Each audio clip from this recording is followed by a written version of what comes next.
একদিকে হ্যাঁ আঙে নিচ্ছি কেন্দ্রীয় আঙে অর্থমন্ত্রী নিচ্ছি। পি চিদম্বরম দিল্লিতে পেশ করলেন বাজেট, অন্যদিকে রাজ্যে বাজেট পেশ করলেন অর্থমন্ত্রী অমিত মিত্র। পেছনে আছে।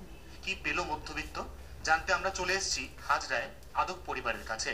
যে ইনকাম ট্যাক্সে তো ছাড় হলো না, সেটা একটা হলে ভালো হতো। মোবাইলের দামটাও কমছে, ছোট গাড়ি বা মধ্যবিত্ত ঘরে স্কুটার যারা কেনে তাদের পক্ষে অনেকটাই সুবিধা হলো। এই বাজেটকে যদি 10-এর মধ্যে নম্বর দিতে বলা হয় কত নম্বর? খুব একটা বেশি দেওয়ার সেরকম তো পাইনি, 3-4-এর উপরে দেওয়া যায় না। কিন্তু গ্যাসের দামটাও ঠিক কমেনি, কমলে আরো ভালো হতো।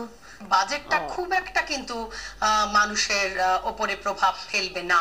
সবকিছু জিনিসের দাম তো দিন দিন বেড়েই যাচ্ছে। তো আমার মনে হয় বাজেটটা অ্যাকচুয়ালি দেখা উচিত ছিল যে মধ্যবিত্ত ফ্যামিলিদের নিয়ে, যাদের কাছে টাকা পয়সা আছে তাদের কাছে তো সবই রয়েছে। গ্যাসটাও যদি একটু বাড়িয়ে দেয় সেটাও ভালো। ইন্টারেস্ট যেটা বন্ধ করে দেওয়া হলো সেটার জন্য আমার মনে হয় প্রচুর স্টুডেন্ট উপকৃত হবে। আমার এটা একটা বেশ পজিটিভ দিক লেগেছে। বাইক তো আছে নিশ্চয়ই, ছোট গাড়ি তো কেনার ইচ্ছে আছে, তো লেটস সি যদি দাম কমে সেরকম ভাবে। কত নম্বর দেবে চিদম্বরমের বাজেট আউট অফ 10? 4-5 ম্যাক্সিমাম। হাজরার আদক পরিবারের কাছ থেকে কিন্তু সর্বাধিক যে নম্বর পাওয়া গেল সেটা হচ্ছে 10-এ 4। অর্থাৎ সব মিলিয়ে কোথাও তেমন অর্থে দিশা দেখাতে ব্যর্থ পালানিয়াপ্পাল চিদম্বরম। 24 ঘন্টা চল। ক্যামেরায় পার্থ পালের সঙ্গে অয়ন, কলকাতা।